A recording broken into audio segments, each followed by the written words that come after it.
network where we can provide some alternative views also. And that's the power of networking, that it can bring forward some alternative views, which can point both sides of the story. Someone might say aid effectiveness is very good, for example, because it allows aid to be better spent. Whereas on the other side, people might say aid effectiveness is not good because, if all the donors get together, they will have an influence of 40% of my budget, for example. That's what happens in Uganda, where, the donors control 40% of the budget. Now, if donors get together too much, then, Uganda will have a big problem of not being able to determine its own national development priorities. So there is a danger of, this kind of thing. So we need to have alternative views.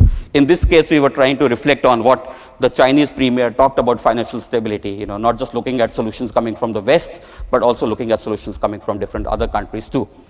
So innovative networks is what we are heading towards. It's no longer the traditional north to south, but it's moving in the direction of south-south, and also what we call the tripatriate, where you have north funding south-south networks also. So, and these are evolving networks. So, from a traditional point of view, we are evolving into different kind of networks. But what fundamentally we are going towards is the new diplomacy.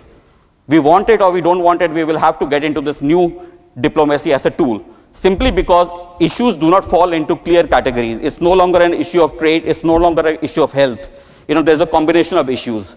When delegations come to the United Nations Framework Convention on Climate Change, which is the body to discuss climate changes, they don't come from the Ministry of Environment. They come from, there's an interagency network. So the, delegations are represented from, Ministry of Trade, Ministry of Law and Commerce. So you can already see that, a lot of networking is already happening at the national level. And that's how the delegations from different countries, like earlier in India, the delegation which used to go to climate change negotiations were ministries of non-conventional energy. But now the delegation which goes to climate change negotiation is already drawn from different departments. So there is already a networking happening at the national level, which is translating into a new form of diplomacy, that people have to learn all the aspects of an issue. That's the new diplomacy we are talking about. And that's where the cooperation, I think I must commend the Spanish Development Agency for even thinking in a visionary way of, Cooperation 2.0. I told Manuel, I'm very impressed that we are not just talking about cooperation in terms of technical IT cooperation, but we are cooperation in terms of visionary. And I think that's the way we are heading forward. These kind of issues which are going to come up in future will require this kind of interagency networking, within things. And that's the issue I was talking about. Climate change is no longer an environmental issue. It's a typical economic issue now. People are suffering. What do you need to get out of, to alleviate the suffering? So that's the kind of thing which is happening in form of interagency groups. And this cannot really happen without cooperation networks. So development agencies also need to start learning how they are going to put, their priorities, for development cooperation in future, whether they are still going to make it thematic or they are going to, to draw upon this, natural change which is happening at different levels. So the advantages, what are the advantages of this kind of a networking?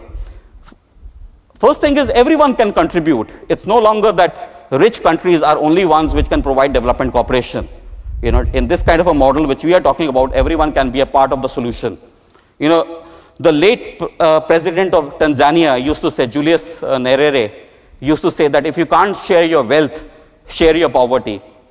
And that's a very, deep statement that, you do not have to be rich. The whole model of sometime development cooperation is 0.7% GNI, that we are rich, we need to transfer our resources to the developing countries. No. Venezuela gives oil to Cuba, Cuba gives doctors to Venezuela. Most of the clinics in Venezuela are run by, lots of them are Cuban doctors, for example. Operation Miracle, where doctors are going to restore eyesight in Latin America.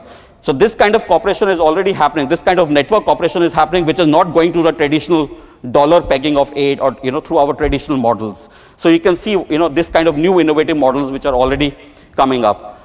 Everyone can understand that they are part of the problem, and everyone can understand they are also part of the solution, which is the best part. Everyone can know that they need not be the weakest link in the chain. They need to also contribute to the good, to provide, this kind of a final service. Lastly, it also allows alternative views. Alternative views like mine is a gain coming from network cooperation, where we are able to put forward some of the perspective. One of the things which have been very clearly mentioned about coming from South Africa, I remember was they were talking about, we are not focusing about trade only, we want to focus on production. I mean, countries will be able to trade only when they have something to produce. You can't trade. The focus on trades is so high in development cooperation agency that we need to trade. But unless you are going to produce something, you can't trade. So the focus goes back on production issues. So there is in the chain of things, certain things are kept very high. So we need to rearrange this, coming back to the development cooperation frameworks, getting countries together and see whether it's production or is it trade issues which matters. Limitations, yes. Some agencies are still not willing to network, or they only want to network within like-minded agencies. I mean, which is true, which is nothing unnatural about it. I've been to some of the agencies where they say, I know this is the weakness, but let the weakness stay within the organization only. Let's not share our weaknesses outside this forum. I said, that's fine. But that's still a change in the mindset, which someone told to me in the morning. We require a gradual change in the mindset, which will happen over time. We have to realize that this cooperation is not just a technical cooperation, it will bring changes in the power politics also. It's going to, you have to listen sometime also from your players who are coming up in the cooperation network, which means that you cannot be the traditional donors or you cannot be the traditional recipients. So that's already going to change. As I said, the negative thing which I'm afraid of is too much effectiveness of one agent or too much cooperation may yield some kind of pressures to other people to follow certain kind of an ideology, which is a very dangerous thing, which we need to be very cautious when it comes out. So without taking too much time, I would actually like to leave it in a very open-ended way. This is the American philosopher Thomas Kuhn. He said something very interesting. He says, science evolves through alternating normal and revolutionary phase. Sometimes if you believe that, okay, more learning, we are going gradually up the learning curve.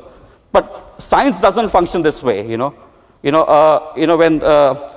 the Newton theory and the Einstein theory, once the Einstein theory came in, then the science had a big leap forward. So, there are cycles of changes which keep happening there. And that's something we have to realize. So there is a normal phase is the puzzle solving, where we try to look at solutions within the existing paradigms we have. And then there is a revolutionary phase where we start to think out of the box. So that's a normal phase, and there is a revolutionary phase. And that's the kind of paradigm shift we need to bring in development cooperation, where we simply cannot look for solutions in the same framework which we have created the solutions. If we are creating the solution in that framework, how can we look for solutions on that? So we have to break that framework of our thinking to look for solutions which are going to be longer lasting. Coming back, development cooperation, please, it cannot be looked at simply as Ministry of Foreign Affairs issue, because these are the issues which are affecting all of us. It's no longer confined outside our national boundaries. We have to do inward cooperation also, not just outward cooperation. You have to rearrange your own politics, and you have to rearrange your own public policies within the countries. Countries like, some countries will have to reduce their carbon emissions, for example. So it's also cooperation, in-house cooperation, not just external cooperation. And I think you need transformation thinkers at the end of the day, because as I said, it's a question of new diplomacy. And new diplomacy requires,